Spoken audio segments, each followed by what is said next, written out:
Bismillahirrahmanirrahim. Assalamualaikum warahmatullahi wabarakatuh.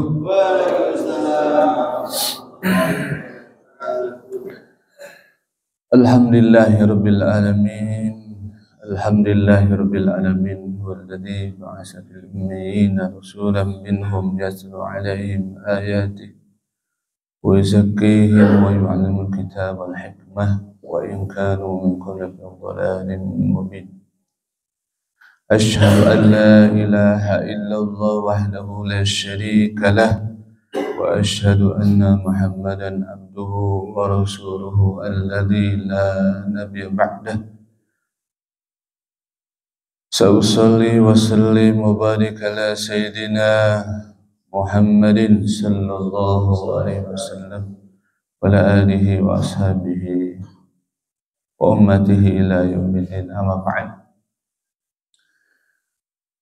قال تعالى في كتاب الكريم وهو القائلين أعوذ بالله من الشيطان الرجيم بسم الله الرحمن الرحيم إن الذين آمنوا والذين هاجروا وجاهدوا في سبيل الله أولئك يرجون رحمة الله والله غفور رحيم. Qala Rasulullah SAW la hijrata ba'dal fath walakin jihadun wa niyatun. Alhamdulillah, tidak terasa kita sudah memasuki 1 Muharram 1446 Hijriah. Semoga tahun baru Islam pada hari ini merupakan titik tolak kita untuk melakukan banyak perubahan, banyak kebaikan di dalam hidup kita. Amin ya rabbal alamin. Tidak lupa kita bersalawat kepada baginda Nabi Muhammad sallallahu alaihi wasallam, kepada keluarga dan para sahabatnya dan umatnya kita yang di akhir zaman ini diberikan kekuatan untuk sesa menempuh perjalanan baginda Nabi Muhammad sallallahu alaihi wasallam. Bapak Ibu sekalian jamaah Masjid Al-Araf yang dimuliakan Allah dan pasti juga dicintai oleh Allah Subhanahu wa taala. Ada beberapa pelajaran yang patut kita renungkan dari spirit Muharram ini bagi kita. Kalau kita bicara Muharram, maka kita ingat bahwa itu adalah termasuk bulan Arba'atul Hurum, bulan yang disucikan oleh Allah, bulan yang dimuliakan oleh Allah Subhanahu wa taala. Berarti kita masih berada di bulan yang spesial, ya. Bulan yang memberikan banyak kebaikan bagi kita. Nilai kebajikan, ketaatan yang kita lakukan insyaallah itu bernilai berlipat ganda bila kita melakukan kebaikan. Alhamdulillah di 1 Muharram ini kita mengawali dengan suatu kebaikan besar, yaitu talabul ilmi. Talabul ini kalau kita bicara talabul ini ada jaminan dari baginda Nabi sallallahu alaihi wasallam. Apa jaminannya? Jaminan adalah sallallahu lahu tariqal jannah. Allah akan mempermudah kita masuk surga. Amin. Jadi barang siapa khalid talabul ilmi, kalau dia keluar dari rumahnya untuk menuntut ilmu, itu pasti dia termasuk bahkan fisabilillah, termasuk orang yang di jalan Allah Subhanahu wa taala. Kemudian kedua, insyaallah ketika kita melaksanakan talabul ilmi ini, maka sesungguhnya kita akan mendapat satu nikmat berikutnya. Apa nikmat berikutnya? Nikmat berikutnya adalah insyaallah kita termasuk orang-orang yang bukan hanya dimudahkan surganya, namun juga insyaallah kita akan diampuni segala dosa-dosa kita insyaallah. Bayangkan betapa tidak luar biasanya nikmat ini. Ketika kita menuntut ilmu itu, malaikat pun mohon kepada Allah. Penduduk langit memohon kepada Allah. Penduduk bumi selain dari kita itu berdoa untuk kita. Ya Allah ampunkan si fulan, ya Allah ampunkan si fulan, ya Allah, sampai kita selesai kajian ini. Artinya apa? Ada jaminan bahwa keluar dari sini kita itu diampuni dosa-dosa kita. Maka akan terasa ketika kita dosa-dosa kita diampuni oleh Allah dalam majlis ilmu itu, kita akan merasa semangat untuk melakukan kebaikan berikutnya. Kita akan mudah melaksanakan kebaikan berikutnya. Inilah salah satu nikmat yang disebutkan oleh Nabi sallallahu alaihi wasallam sebagai apa yang namanya waktu di mana salah satu ampunan Allah turun disebabkan doa-doa dari penghuni langit dan bumi. Jamaah sekalian yang dirahmati Allah Subhanahu wa taala. Banyak kebaikan kita menerima Allah. Apalagi mengawali satu Muharram ini dengan kebaikan ini. Ada pelajaran ketika kita melihat satu Muharram ini, karena ini bulan Muharram, bulan disucikan. Maka bulan Muharram ini punya spirit, punya apa? Spirit, punya semangat, ya, semangat yang harus senantiasa kita lakukan di dalam hidup kita, sehingga ini jadi satu prinsip.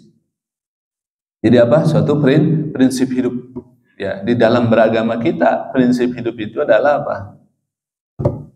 Hijrah, ya. Prinsip hidup kita itu adalah apa? Hijrah. Bapak Ibu bisa lihat di surah Al-Baqarah di ayat 218. Bagaimana Allah Subhanahu wa taala memberikan satu kabar, ya, kabar tentang orang-orang yang mendapatkan rahmat Allah, mendapatkan ampunan Allah. Ternyata untuk mendapatkan rahmat Allah dan ampunan, dia harus memiliki 3 prinsip. 3 apa? Prinsip.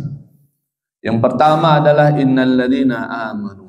Sesungguhnya orang beriman, dia harus punya prinsip iman. Dia harus punya keyakinan. Dia harus punya kepercayaan. Dia harus punya bahasanya itu ilmu, ya, untuk meyakini apa yang akan dia lakukan. Yang kedua adalah hajaru. Dia harus hijrah. Dia harus apa? Hijrah. Dan hijrah ini adalah merupakan salah satu cara untuk melakukan suatu perubahan di dalam hidup. Ya, suatu perubahan yang mungkin tentu saja tidak akan bisa dilakukan oleh siapapun tanpa melakukan hijrah, gitu, untuk berubah. Kemudian yang ketiga adalah berikutnya adalah wajahadu, bersungguh-sungguh dalam hijrah itu di jalan Allah, yaitu dalam bentuk mujahadah atau dalam bentuk pengorbanan. Ayat ini adalah merupakan ayat mengingatkan kita bahwa sesungguhnya dalam perjalanan hidup manusia itu tidak bisa kita itu melewati 3 ini, aspek ini. Ya. Kenapa? Saya yakin Bapak Ibu semua adalah orang-orang yang senantiasa ingin berubah, betul nggak? Ingat masih tipe 21? Bapak tipe 21, tipe 36 sih sini. Ya, tipe 21 lah, sama saya kan ya. Mungkin kalau tipe 21 kamarnya cuma 1. Ya, masih ingat? Masih ingat kita? Ya. Tipe 21 kita itu apa? Kamarnya cuma 1. Nah, sekarang pasti dengan seiring waktu yang ada, kita ini ternyata apa? Menginginkan bahwa kita tidak mungkin namanya apa? Kamarnya cuma 1. Kenapa? Karena ada perubahan. Kita pasti punya anaknya nambah, dari akan tambah. Mungkin dari tadi berdua jadi bertiga. Bertiga jadi berempat. Perlu ada perubahan tidak? Perlu. Itulah hakikatnya dalam kehidupan manusia. Nah, oleh karena itu Allah Subhanahu wa taala memberikan satu karakter dari manusia itu, dia sifatnya adalah berubah. Karena al-insan itu bermakna berubah sebenarnya. Salah satunya adalah berubah. Mulai Bapak Ibu mulai berubah dari apa? Bayi, kemudian apa? Anak-anak. Kemudian Bapak beralih kemana? Remaja. Beralih kemana lagi? Nah, habis remaja meninggal nggak? Enggak. Kita masih ada waktu. Habis apa? Remaja, dewasa. Dewasa, orang tua. Orang tua, lansia. Lansia, udah. Artinya apa, Bapak Ibu? Perubahan itu adalah keniscayaan yang harus kita lewati dalam hidup. Keniscayaan yang harus kita apa? Iringi dalam hidup kita. Kalau kita tidak berubah, maka kita akan apa? pasti kita akan meninggalkan dunia ini. Jadi ini sebenarnya perubahan ini pasti, suatu keniscayaan. Nah, oleh karena itu maka kita akan banyak sekali pelajaran dari spirit ini mengingatkan betapa pentingnya kita perubahan. Kalau secara hijrah itu secara arti itu kan sebenarnya lebih kepada apa? Kita lebih pada apa? Yang namanya beralih. Kemudian meninggalkan, atau mungkin kita juga lakukan satu perubahan, migrasi, atau mungkin perpindahan dari satu tempat ke tempat yang lain. Tapi ketika kita Nabi SAW bicara tentang setelah menaklukkan Mekah, Nabi itu berkata kepada para sahabat bahwa setelah menaklukkan Mekah ini tidak ada itu yang namanya hijrah dan makan ke makan itu dari satu tempat ke tempat yang lain. Tapi hijrah itu adalah adalah lebih pada jihad kesungguhan untuk melakukan kebaikan. Ini dan niat yang benar. Ini yang harus kita lewati dalam hidup kita. Bapak Ibu sekalian, perhatikan dalam sejarah kenabian, semua para nabi hijrah apa tidak? Hijrah. Contoh, Nabi siapa? Adam alaihi salam. Nabi Adam alaihi salam hijrah tidak? Hijrah dia. Dari mana dia hijrahnya? Surga. Ustaz, kenapa kok yang namanya Nabi itu, Adam itu disuruh hijrah, padahal di surga kan enak. Betul nggak? Cuma kalau di surga itu dia hidupnya stabil terus gitu aja. Kerjaannya cuma hanya makan, minum, tidur. Mohon maaf ya. Ini kerjaan di surga itu menikmati, bahagia aja, tidak ada kesusahan di dalamnya. Nah, tapi kalau penciptaan manusia itu kan di sini proses. Manusia itu harus dihadapi situasi dengan tidak selalu bahagia terus. Kita itu memang sudah didesain oleh Allah untuk menghadapi berbagai rintangan di dunia ini. Maka ketika Nabi memerintahkan salah satu hijrah dengan disebabkan karena apa? Karena Nabi Adam berbuat dosa. Satu dosa Nabi Adam. Itu turun dari surga itu karena apa? Punya satu dosa. Apa dosanya? Makan buah khuldi. Jadi makan apa? Buah khuldi. Asy-syajarah. La taqrab hadhihi syajarah. Itu makan buah khuldi. Hakikatnya buah khuldi. Buah khuldi itu disebut buah keabadian maksudnya. Ya, kalau makan itu maka dia akan abadi di surga. Tapi ternyata itu bisikan dari setan, iblis. Pada akhirnya karena karena melakukan satu dosa itu, dan dalam surga itu tidak ada dosa, makanya nggak boleh surga itu. Kalau kita masih ada dosa sedikit saja kita punya dosa sebesar zarah, masuk surga nggak kita? Nggak bisa surga. Maka akhirnya kulnah bitu minha jami'a, ya dia terus hijrah ke ke muka bumi. Sebagai apa tempat itu? Sebagai ikob apa yang telah dilakukan waktu di surga itu. Kemudian sebagai ujian. Kan kita liyabluwakum ayyukum ahsanu amala. Ketika kita berada di dunia ini banyak ujian enggak? Banyak ujian. Apa tanda ujian kita? Bisa lihat dari wajah bapak, ibu ya, yang dulu imut-imut sekarang nggak tahu. Artinya kita itu diuji itu di dunia itu banyak ujian yang akan kita hadapi. Ya, mulai ketika mau dalam ketaatan, beratnya. Ketika kita mau bahasanya ketika kesusahan, kena musibah, ujian kitanya. Ketika menghadapi maksiat, ya ujian. Ujian itu banyak. Itu bisa dilihat bagaimana kita ini penting di tahun baru hijrah ini melakukan suatu perubahan besar sebenarnya.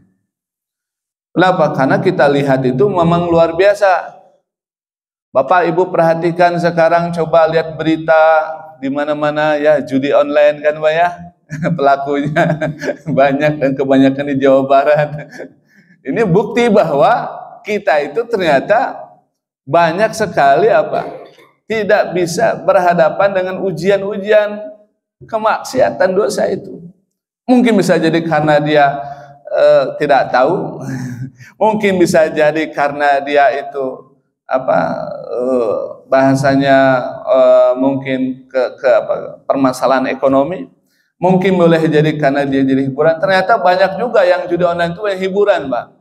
Dianggap sebagai hiburan. Padahal itu dosa besar.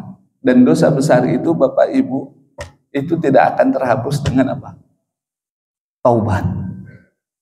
Gak cukup istighfar, Pak. Kalau kita mungkin hanya dosa kecil astagfirullah, terhapus nggak dosanya? Terhapus. Tapi kalau yang namanya dosa besar, kita harus taubatan nasuha. Catat, Pak. Jadi jangan main-main dengan agama ini, apalagi hubungan kita dengan Allah. Itu luar biasa, efeknya luar biasa, Pak. Kalau judi besar, maksudnya dosa besar, itu namanya efeknya luar biasa bagi hidup kita. Efeknya sangat besar. Efeknya sangat besar. Mungkin kita tahu di Jambi saja banyak perceraian gara-gara judi online.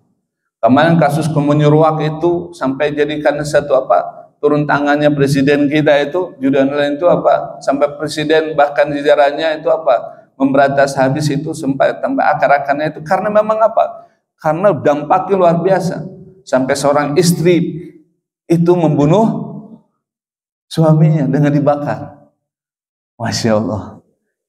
Kira-kira kalau kayak gitu Pak, ngeri apa enggak Pak? Para suami takut nggak sama istri yang kayak gitu? Para istri takut sama suami yang kayak gitu nggak? Kerjaannya judi online misalnya, ngabisin uang nggak Bu? Ngabisin uang. Sampai ada yang mereka itu infaknya ratusan juta di judi online. Ratusan juta infaknya itu, sedekahnya 100 juta. Tapi kalau ke masjid mikir dia, tapi dia infaknya luar biasa. Fi sabili syaitan. Nauzubillah min dzalik. Ini pelajaran, ini membuktikan bahwa kita ini di masyarakat kita ini ternyata Masya Allah belum begitu paham bagaimana yang harus kita lakukan setiap kali kita menghadapi bulan Muharram. Kita harus jadikan ditolak. Ya. Nabi siapa tadi? Nabi Adam, satu dosa turun langsung derajatnya. Mohon maaf, dunia itu dia termasuk langit keberapa Pak? Langit keberapa? Langit paling terendah. Jadi Allah ciptakan langit terendah itu adalah bumi ini, paling bawah. Dari yang namanya surga itu langit, bahasanya langit langit tertinggi 7 gitu, turun langsung ke langit terbawah. Cuma satu dosa. Bayangkan itu otomatis harus hijrah. Kamu harus perbaiki. Kalau bahasanya begitu, perbaiki bagaimana caranya? Ya tadi menghadapi ujian hidup. Ya, menghadapi itu yang namanya amanah Allah Subhanahu wa taala. Kan amanah itu khalifahan. Kalau kita masuk ke dunia ini kan kita disuruh jadi khalifah bukan? Khalifah bukan? Jadi pemimpin. Kita harus jadi pemimpin muka bumi ini. Yang layak mewarisi bumi ini adalah orang beriman, Pak. Orang beriman dan bertakwa, bukan orang kafir. Kenapa? Karena orang kafir itu adalah orang yang dia Allah hadirkan ke muka bumi ini itu sebagai ya, bagi kita sebagai ujian bagi hidup kita. Maka banyak kerusakan. Datang orang beriman, orang bertakwa, merubah itu jadi jadi lebih, membuat kebaikan-kebaikan. Jadi bayangkan Pak, kalau tidak ada orang beriman, hancur nggak bumi ini? Cepat kiamat nggak? Cepat. Kalau nggak ada kayak bapak-bapak semua, ibu-ibu semua, wah itu cepat kiamatnya, insya Allah. Kenapa? Karena tidak ada yang menyembah Allah. Maka alhamdulillah rabbil alamin. Selama kita masih seperti ini kondisinya, insya Allah ya, bagian yang kita tak kiamat masih lama, insya Allah ya. Bapak Ibu sekalian dirahmati Allah, itu Nabi Adam. Bagaimana Nabi Nuh? Hijrah tidak? Nabi Nuh hijrah tidak Bapak Ibu? Hijrah. Nabi Nuh itu hijrahnya dari Irak Selatan ke mana? Ke Suriah. Dengan naik perahu. Ya, yang dimana masyarakat Nabi Nuh itu masa terasib, yang dimana masyarakat yang menolak dakwah Nabi Nuh alaihi salam. Nah, ketika dia itu berada diperintahkan itu namanya naik perahu, itu sebenarnya adalah cara untuk hijrah Nabi Nuh alaihi salam. Jadi hijrah itu Nabi Nuh, Nabi Adam hijrah, Nabi Nuh hijrah, Nabi siapa? Ibrahim hijrah apa tidak? Hijrah.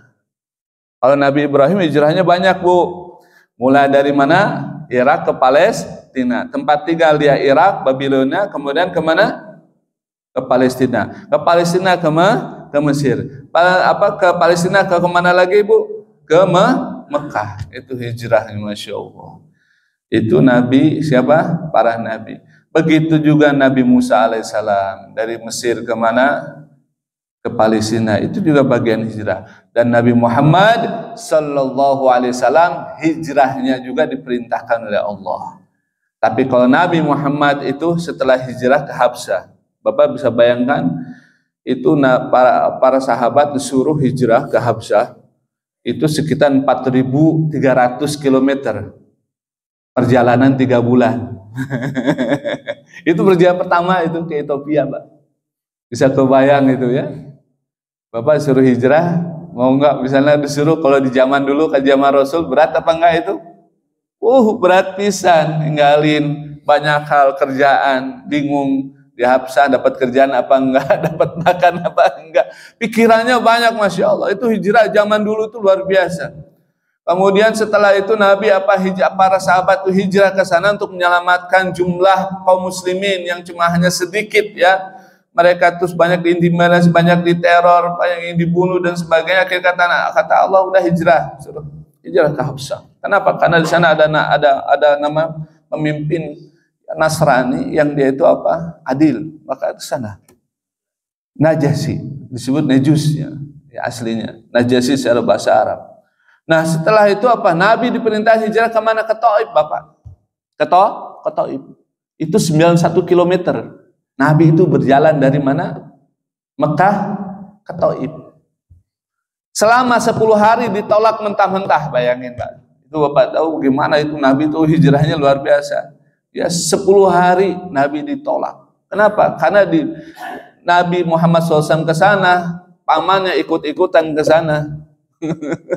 Istrinya juga ikut-ikutan, ngasih tahu jangan ikuti Muhammad, dia mah gila. Kenapa disebut gila, Bapak Ibu? Tahu nggak? Karena Nabi itu berpikirnya di luar nalar umumnya manusia pada zaman itu. Dia berbicara sesuatu yang yang sifatnya goib Nabi itu. Maka disebut gila, majnun. Wah, jangan ikuti Muhammad, itu gila. Jangan mau ikut Muhammad, dia mah tukang sihir. Kenapa? Karena Nabi itu kalau bicara itu bisa menyihir banyak orang, gitu. Padahal memang Nabi itu punya kekuatan itu. Jazabiyahnya luar biasa Nabi kalau bicara itu. Ya.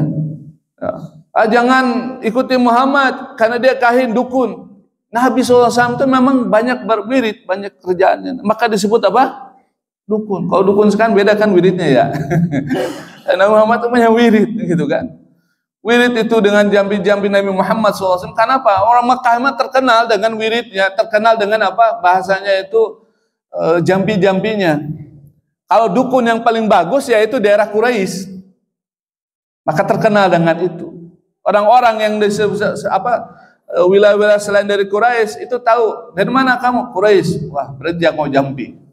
Disebut jago jambi-jambian. Maka para sahabat tuh kalau ketemu dengan orang-orang di selain wilayah Quraisy, pasti mereka minta Minta bahasanya minta dijampi-jampi. Dan jambi-jampi yang diajarkan Nabi ke para sahabat surah Al-Fatihah. Itulah yang dipakai.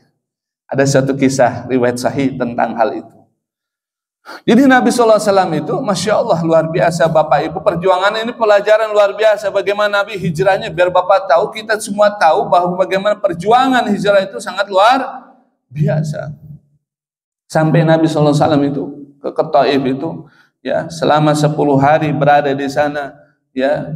Dia datangi setiap rumah cuma berdua dengan siapa? Zaid bin Harisah. Dia masih masih kanak-kanak, masih bayangkan masih Kalau orang masih, kalau anggaplah masih remaja, dibawa ke satu itu, nawarin Islam satu, tolak semua. Datang setelah itu apa? Yang datang itu ya pamannya itu juga mengikuti terus jejak dia sampai akhirnya tolak. Akhirnya apa? Pada kesimpulan Muhammad harus keluar dari situ. Dilempari batu, Pak. Sedih, Pak. Kalau kita lihat sampai berdarah-darah itu wajah Nabi sallallahu alaihi wasallam. Itu ceritakan dalam sirah nabawiyah. Jadi kita lihat bagaimana Nabi sallallahu alaihi wasallam aja dia itu hijrah, para sahabat hijrah ke sana, Nabi Muhammad hijrah ke sana itu untuk dalam rangka apa? Untuk bisa kaum Taib itu membantu, atau kaum Bani Sakif itu membantu apa? Perjuangan Nabi, atau bisa apa? Bisa apa? Menyeruak dakwah sampai ke sana. Ternyata apa? Ditolak oleh penduduk Sakif.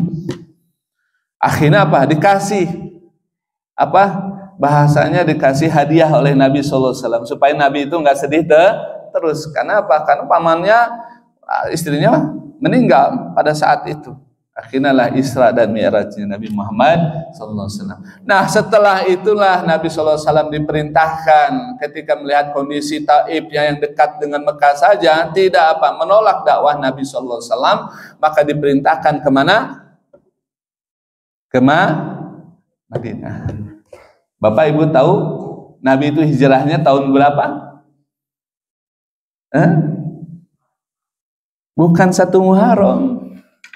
Nabi itu hijrahnya tahun 12 Rabiul Awal. Tepatnya di bulan Juli kalau Masehinya.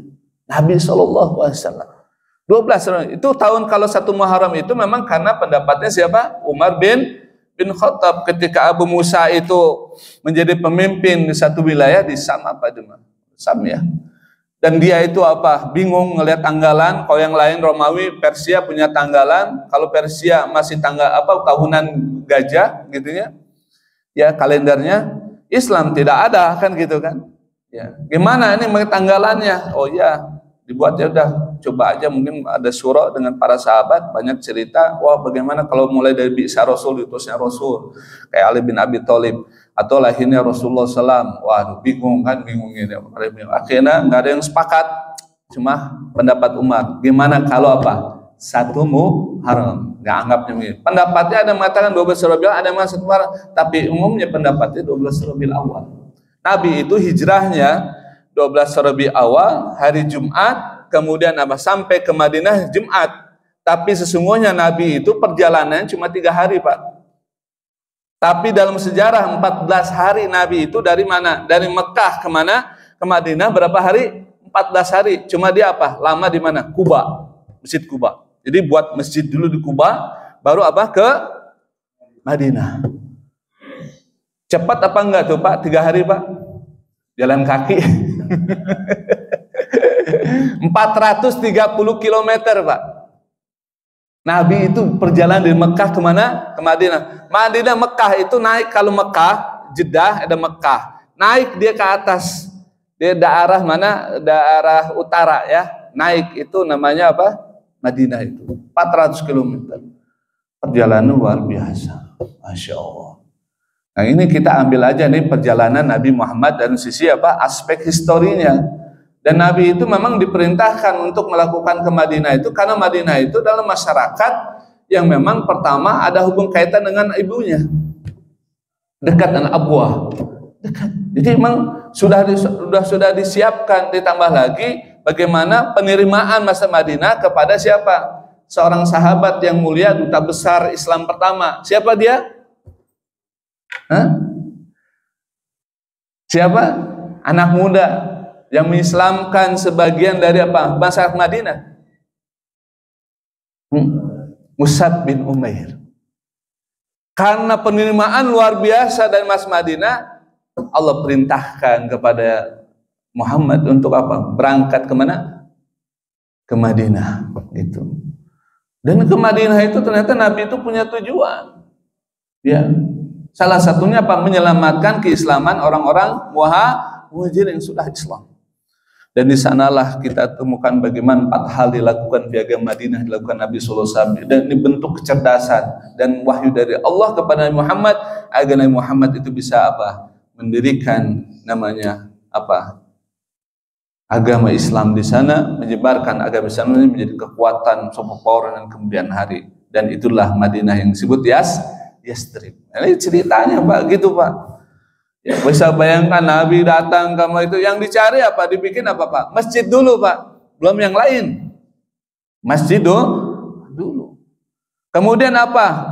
Perjanjian dengan apa? Masyarakat Yahudi. Kenapa? Karena Yahudi itu yang membuat apa? Aus dan Khazraj itu apa? Sering bertikai.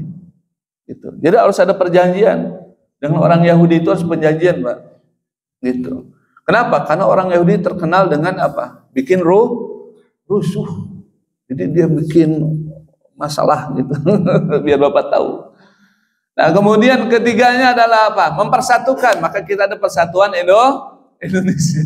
Subhanallah. Itu kan dari apa? Dari kisah perjalanan dulu. Aus Khazraj itu apa? Antara muhajir Aus Khazraj itu langsung disatukan. Jadi apa? Ansor. Kemudian apa? Disatukan dengan dipersaudarakan dengan muhajirin. Masya Allah. Keempat, Nabi itu membuat apa? Pasar ekonomi.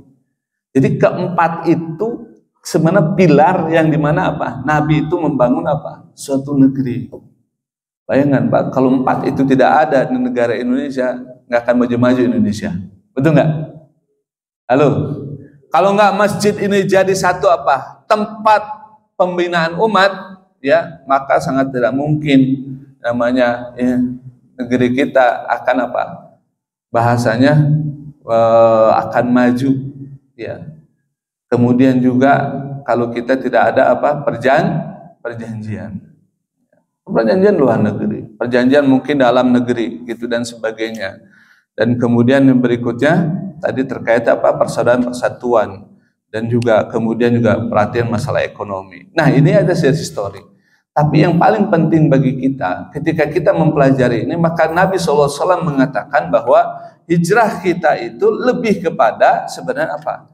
Lebih kepada perubahan kepada arah yang lebih baik. Nah, seperti hal contoh, ini kita bisa lihat dalam Quran. Kalau dalam Quran saya temukan banyak ayat-ayat yang memerintahkan kita hijrah. Contohnya aja, contoh ini salah satunya mungkin ya, kita warujza fahjur. Jadi kita diperintahkan hijrah meninggalkan dosa. Ya. Kemudian berikutnya lagi hijrah yang apa? Yang diminta oleh Allah Subhanahu wa taala kepada siapa? Kita sebagai umat Muhammad sallallahu alaihi wasallam. Itu adalah hijrahnya juga di dalam hal, misalnya contoh di Indonesia saya temukan banyak hijrah di dalam masalah apa? Wahjurhum, disebutkan ketika permasalahan keluarga. Ya, kita itu harus apa? Fil madaji. Ini ada satu kisah menarik dalam kehidupan rumah tangga kita itu. Sering ada masalah nggak Pak? Ada. Masalah apa? Ekonomi. Masalah apa? Anak. Masalah dengan pasangan. Semua itu dijelaskan dalam surah An-Nisa. Bagaimana kita perlu hijrah. Nah, hijrahnya di sini disebut contoh begini Pak. Ar-rijalu qaumun nisa. Pemimpin rumah tangga itu siapa? Laki-laki. Ibu apa bapak? Bapak. Udah jelas kan? Oke. Nah, kenapa dia jadi pemimpin? Karena dia adalah bima anfaku. Karena apa? Karena dia nyari nafkah. Ini catatan min amwalihim. Dari apa? Dari yang namanya harta mereka. Nah, kalau ibu-ibu, apa ibu-ibu tugasnya? Fasalihat. Tugas ibu-ibu adalah memperbaiki. Memperbaiki apa? Diri ibu. Memperbaiki apa? Rumah supaya apa? Nyaman. Ya kan? Memperbaiki apa? Anak-anak supaya pada apa? Soleh dan soleh. Ini tuh qanitat. Kemudian apa? Tugas ibu-ibu taat kepada suami. Taat kepada suami. Ya, karena yang paling gampang masuk surga itu siapa? Bapak-bapak, ibu-ibu. Ibu-ibu. Bu, catat Bu, ibu masuk surga cuma 3 caranya. Melalui pintu surga mana aja. Pertama, sholat 5 waktu. Kedua apa? Puasa di bulan suci Ramadan. Ketiga apa? Taat kepada suami. Suami dan suami. Kalau orang tua mah berbakti. Ya, berbakti kalau sudah apa? Menikah. Ibu taatnya kepada suami. Tuh, paham Pak? Jadi ibu, bapak juga harus paham. Ini tugas ibu harus siap di apa? Diperintahkan oleh suami. Qanitatun hafizatil ghaibi bima hafizallah. Dia tuh menjaga, Pak. Ya, menjaga apa? Kehormatan suami. Kan kalau kita kan mau maaf ibu-ibu kan kalau dipanggil apa? Bukan nama aslinya rata-rata Bu ya. Panggil Bu Asep apa? Bu Siti bang. Jadi kehormatan itu terlihat dari apa? Ibu luar biasa. Makanya hafizat bukan hanya menjaga itu nama kehormatan nama keluarga, tapi juga menjaga itu yang namanya apa? Kehormatan apa? Menjaga apa? Uang, supaya uang itu tidak berkeliaran boros kemana-mana. Itu luar biasa disebut mar'atus soleha. Itu adalah apa? Wanita soleha itu kalau dia bisa menjaga harta suami. Jadi yang benar Ustadz itu sebenarnya yang menjaga uang itu suami apa istri sih? Istri apa suami? Istri sebenarnya. Artinya apa? Istri punya hak wewenang untuk menjaga itu. Jadi bapak kalau punya gaji kasih ke istri, tapi jangan semuanya. Bapak kalau semuanya kasihan, bapak nggak bisa beli bensin, nggak bisa berjajan, Pak. Ya, itu ngalamin saya dulu waktu masa-masa yang belum tahu banyak itu. Saya tuh kalau uang tuh semua ke apa? Ke istri. Cuma bingung saya kalau buat ke istri gitu ya. Nanti saya kalau jajan gimana kan gitu kan ya. Kalau jajan minta lagi, minta. Kenapa? Karena kalau udah kita kasih ke istri, Pak, itu semuanya milik istri. Catat loh. Jadi milik istri, mohon maaf, milik istri. Jadi oleh karena itu kita itu apa? Harus ada buat kita. Ya, maka itu manajemen penting juga, keuangan ya Bapak. Jangan boros terus, Pak. Ya. Oke, baik. Itu lihat saja dari sisi saja ini kita lihat ketika mereka tidak melakukan 4 hal itu, nah khawatir kalau dibuat nusus itu Pak, Bu, itu artinya apa? Dia itu membangkang atau mungkin lebih kalau bahasa Arab itu saya baca Ibnu Katsir itu dia kalau udah merasa lebih udah nusus. Misalnya contoh ya, dia naikin itu suaranya di hadapan suami itu udah nusus sebenarnya. Naikin suaranya ke suami. Kalau Ustadz gimana tuh istri saya orang Batak, saya orang Sunda. Ada cerita gitu kan ya? Aduh bingung saya Ustadz gitu. Nah itu beda budaya Pak. Tapi arti nusus di sini itu lebih cenderung apa? Cenderung dia itu apa? Menaikkan lebih daripada suaminya. Itu bukan gaji, kalau gajinya lebih mah beda ya. Gaji dengan gaji beda ya. Ya. Ini terkait tentang apa? Akhlak seorang istri kepada suami. Nah, kalau istrinya ternyata apa? Melakukan melebih atau merasa lebih daripada suaminya, lebih hebat, gajinya lebih banyak dan sebagainya, atau mungkin dia apa? Lebih pintar daripada suaminya, suaminya S1 dia S teler misalnya. Hati-hati, itu sudah jatuhnya apa? Nusus. Dalam agama ini bagaimana kalau secara bahasa, tapi kalau secara ini dia tidak melakukan sebagaimana tadi kesolehan, perbaiki kesolehan dia, ketaatan, kemudian menjaga itu, sangat mungkin dia melakukan nusus dalam agama kita. Ya, oleh karena itu penting bagi kita itu ya melakukan banyak hal pembelajaran. Wahjuruhunna, artinya apa? Berpisah itu dalam rangka untuk pembelajaran. Ketika sudah nasihati fa'iduhunna, sudah dengan kalimat-kalimat yang baik, tidak ada mau melakukan perubahan, maka di sini ada hijrah di dalam kehidupan rumah tangga dan rangka untuk memperbaiki kehidupan rumah tangga lebih baik. Gitu bahasanya itu tidak ada bahasanya tidak ada komunikasi intensif lah. Wahjuruhunna lebih ke sana. Kemudian hijrah juga dalam lingkungan buruk. Wasbir ala ma yaquluna wahjurum hajran jamila. Betul enggak?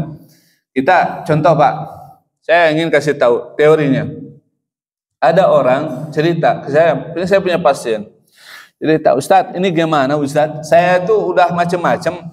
Saya itu bahasanya tahajud rajin Ustadz. Saya sholat duha rajin, baca surah Al-Waqiah rajin, infak setiap subuh rajin. Nah, saya itu setiap saya itu apa? Berbisnis itu selalu apa? Gagal. Ya, selalu apa? Gagal. Mana yang wae cenah. Oh, gimana tuh caranya? Saya bilang hijrah dulu. Cari tempat yang membuat bapak itu, ibu itu jadi apa? Jadi nyaman. Peluang-peluang itu kan, mohon maaf ya, hijrah itu bukan hanya urusan bab ibadah atau bab akhlak misalnya, dalam arti bab antara tadi, tapi hal-hal yang sifatnya tadi masalah tempat, ketika memang tidak cocok kita pindah hijrah, cari tempat yang baik yang membuat peluang itu lebih besar. Ada satu kisah misalnya, contoh, dia bingung ketika dia misalnya dia terjebak dengan apa pekerjaan yang sifatnya ribawi. Kemudian gimana ya, sampai diskusi ke suami, ke orang tua, gimana? Karena apa? Kalau saya yang bawa makanan yang haram ini ke keluarga kan saya berdosa, Ustaz. Iya. Dan itu butuh kekuatan luar biasa. Dan ternyata dia bilang saya mau hijrah aja lah karena Allah, mudah-mudahan Allah memberikan rezeki. Benar, Pak. Setelah dia hijrah dari itu namanya apa? Tempat yang bersifat ribawi tadi, dia ke apa? Kemudian dia beralih ke tempat yang lebih nyaman tadi ya, dengan dia apa? Secara agama dia terselamat karena dalam rangka hijrah itu dalam hizbuddin, menjaga agama diri dia. Akhirnya apa? Dia jadi apa? Orang termasuk orang kaya di Ranca, di salah satu tempat. Saya sebutkan. Saya nggak sebutkan. Tapi ini bukti bahwa ketika kita hijrah karena Allah, Allah akan apa? Muraguman kasira mas'ah. Allah kasih rizkinya itu banyak, Pak. Dan apa? Luas. Kalau niatnya karena Allah. Ustaz, ini orang PSK. Atau PSK nggak, Pak? Pekerja apa? Sosial itu sebenarnya. PSK. Saya waktu kuliah dulu S2 itu ketemu ada penyuluh agama. Dia itu adalah menyuluh WTS yang di mana tuh, yang di Jakarta dulu tuh namanya apa? Ada yang hafal nggak, Pak? Ada tempat WTS dulu dialokasikan. Ada yang hafal, Pak? Ada Keramat Tunggak. Keramat Tunggak, betul ya? Ada, pernah dengar? Nah, itu dia itu Masya Allah katanya. Ketika dia ngisi ceramah itu, Bapak Ibu, ini ujian nih Pak ya, biar Bapak tahu nih ya, penyuluh agama di wilayah kayak begitu Pak, ujiannya besar banget, luar biasa Pak. Ustadz, saya diuji, dia lulusan Mesir, Al-Azhar Cairo, dapat dia ikut pendinasan di sana, ya apa dapat kerja di sana, ternyata tugasnya di di Keramat Tunggak. Ketika dia itu ceramah Bapak Ibu, bayangin namanya WTS tadi kan menggoda kan bahasanya, kata dia bilang gitu, Ustaz, itu menggoda banget katanya. Habis selesai mereka bilang begini, Ustaz, kami nggak punya uang nih buat infak nih. Gimana kalau saya berinfak buat Ustaz katanya, sampai kayak begitu. Wah, itu sampai geleng-geleng kepala sih itu Ustaz tuh. Aduh, astagfirullahaladzim. Setiap saya mau ceramah di sana pasti ditawarin yang kayak gitu katanya. Gitu. Itu kalau kita lihat ini luar biasa perjuangan mereka untuk hijrah juga. Gimana Ustaz, mereka berkata kayak mau hijrah dan susah mencari kerjaan macam-macam dan sebagainya begitu kan ya. Ya. Dia alasannya gitu, kalau misalnya saya kerjaan jualan bala-bala cuma hanya dapat sedikit Ustaz, tapi kalau saya kan jualan ke diri kayak begini dapatnya kan lumayan ratusan jutaan katanya kan gitu. Ya teman saya bilang gitu, ya ada janji Allah, yaitu apa? Hijrah itu ada janjinya apa? Diberikan keluasan rezeki. Kalau hijrahnya karena Allah, karena siapa? Allah. Ternyata ada berapa yang itu mereka hijrah kemudian jadi tukang jahit gitunya, atau dia ada hijrah dia melakukan aktivitas yang lebih baik, ternyata mereka bisa lebih baik.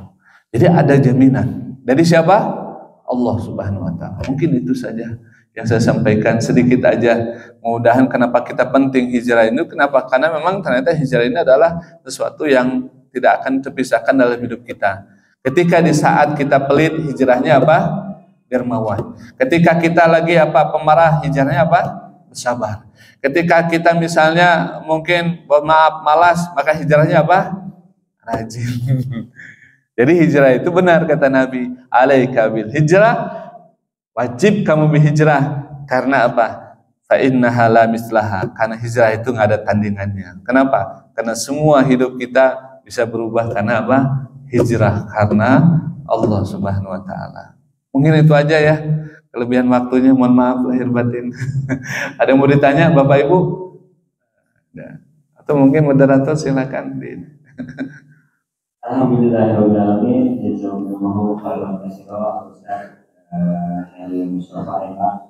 Mudah-mudahan di kajian ini kita mendapatkan ilmu yang banyak dan mudah-mudahan kita bisa hijrah ke lebih baik yang mudah. Sekalian Ustaz ditutup sama doa aja sama Ustaz. Ya, makasih. Alhamdulillah, ini sesuatu yang sebenarnya bukan baru tapi mengingatkan kembali ya. Mudah-mudahan kita termasuk orang-orang yang memanfaatkan momen Muharram ini sebagai momen kita hijrah ya, untuk berusaha menjadi hamba-hamba yang lebih baik, yang lebih soleh, yang lebih taat ya, dan lebih bertakwa. Dan mudah-mudahan Allah Subhanahu wa taala memberikan rahmat dalam hidup kita, jadi hamba-hamba yang muhajirin, yang muhajir. Jadi muhajir haramullah, diharamkan Allah Subhanahu wa taala. Dan kita mudah-mudahan dengan hijrah ini kita termasuk orang-orang yang sesama mendapatkan pahala yang berlipat ganda, mendapatkan afdhalul iman kata Nabi, sebaik-baiknya iman. Dan dengan hijrah juga pula secara manawi ini mudah-mudahan kita dimudahkan urusan kita, diluaskan rezeki kita yang halal, yang berkah. Dan mudah-mudahan dengan hijrah ini mudah-mudahan Allah memberikan rahmat dan ampunan kepada kita. Amin amin ya Allah ya rabbal alamin. Allahumma shalli wa sallim wa barik ala sayyidina Muhammadin wa ala alihi washabihi ajma'in. Hamdan na'imin, hamdan dzakirin syakirin, hamdan na'amika mazidah ya alhamdu kama yanbaghi li jalali wajhikal karim wa 'azimi sultanik.